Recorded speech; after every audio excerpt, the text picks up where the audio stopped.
Biji pala Pak, hukumnya apa? Haram. Biji pala itu Pak memabukkan. Sorry, Imam 4 Pak, mazhab 4, Hanafi, Maliki, Syafi'i, Hambali mengharamkan biji. Imam yang 4. Benda padat pun dia kalau memabukkan haram enggak? Haram. Contohnya biji pala, semua hampir para ulama Pak, jumhur kebanyakan para ulama mengharamkan enggak boleh masak pakai apa? Biji pala. So, perhatikan Pak. Beliau mengatakan Pak, Alauddin Al-Hanafi, tahrumu jauzatut tib, lakin duna hurmatil hasisha. Perhatikan. Biji pala itu hukumnya haram, tapi keharamannya nggak sampai seperti narkoba. Teman-teman, kalau kita ikuti fatwanya Ustadz Salafi Wahabi ini, tentunya kita masyarakat Indonesia tiap hari itu mengerjakan keharaman. Kenapa? Karena istri-istri kita kalau tiap hari masak itu hampir selalu menyertakan yang namanya biji pala ini.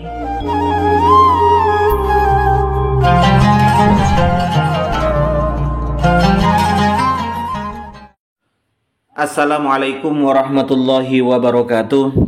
Alhamdulillah, wassalatu wassalamu ala rasulillah wa ala alihi wa sahbihi wa mawala, amma ba'du.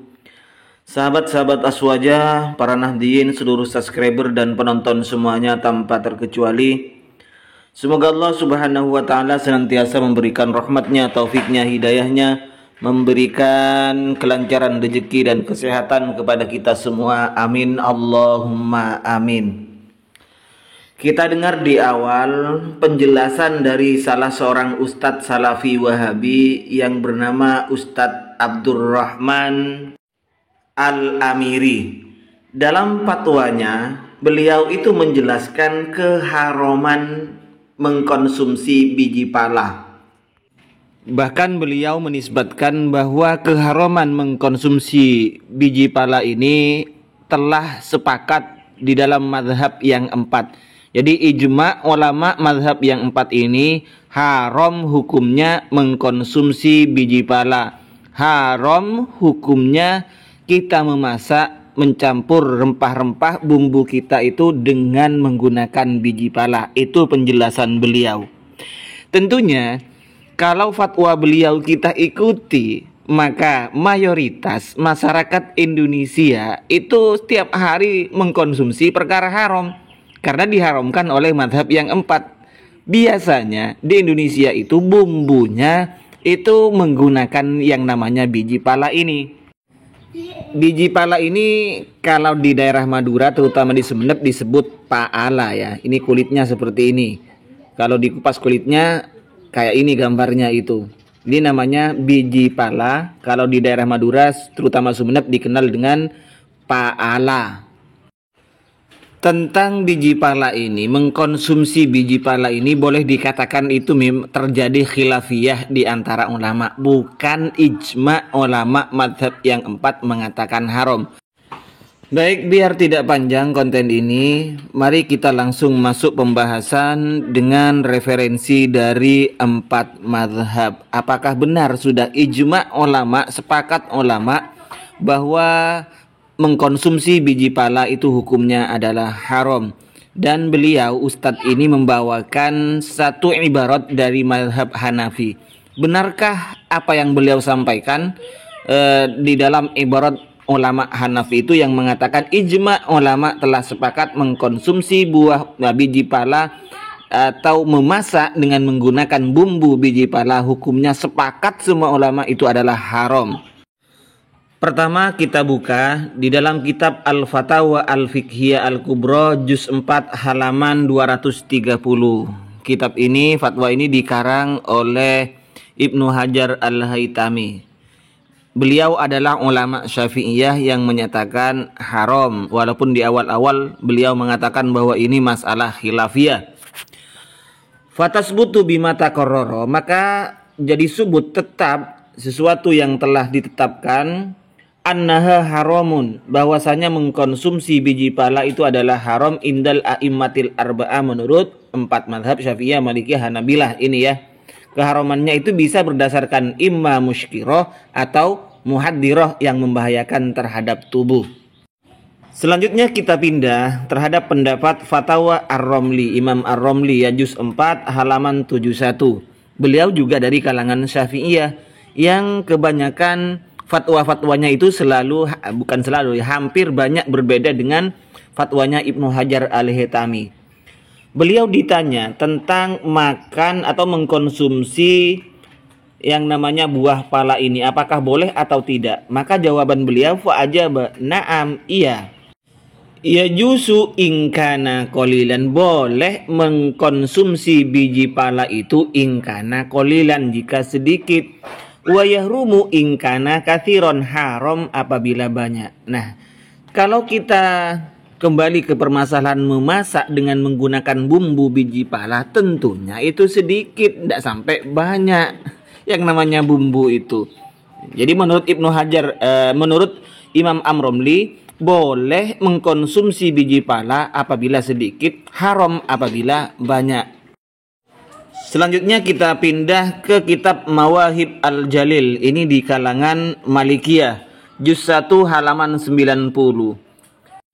Annal jauza, bahwasanya biji pala, terus wa kathiroz za'faron, dan za'faron yang banyak, terus banja dan perkara yang lainnya yang memabukkan, itu termasuk mufsidat, perkara yang bisa merusak, berbahaya. Qaliluha jaisun, kalau sedikit itu mah boleh. Wa hukmuha at-taharatu, hukumnya suci karena bukan barang cair.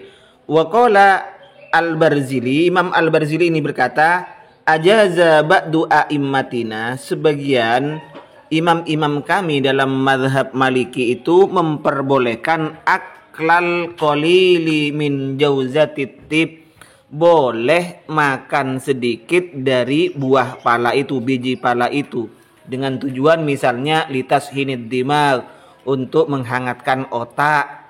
Washtarata ba'duhum antuhtalato ma'al atwiyah, sebagian lain mensyaratkan kebolehannya itu harus dicampur dengan obat karena rempah-rempah biji pala ini ya. Tetapi wassawabu al-umum, yang benar itu adalah umum, mutlak saja, nggak dicampur, asalkan sedikit, nggak dicampur dengan obat atau nggak dicampur dengan makanan, umum lah pokoknya boleh asalkan sedikit. Ini penjelasan dalam mazhab Maliki. Terus Ustadz Abdurrahman tadi itu membaca ibarat di mazhab Hanafi. Baik, mari kita buka kitab dari kalangan Hanafi, yaitu Hasyiyah At-Tahtawi.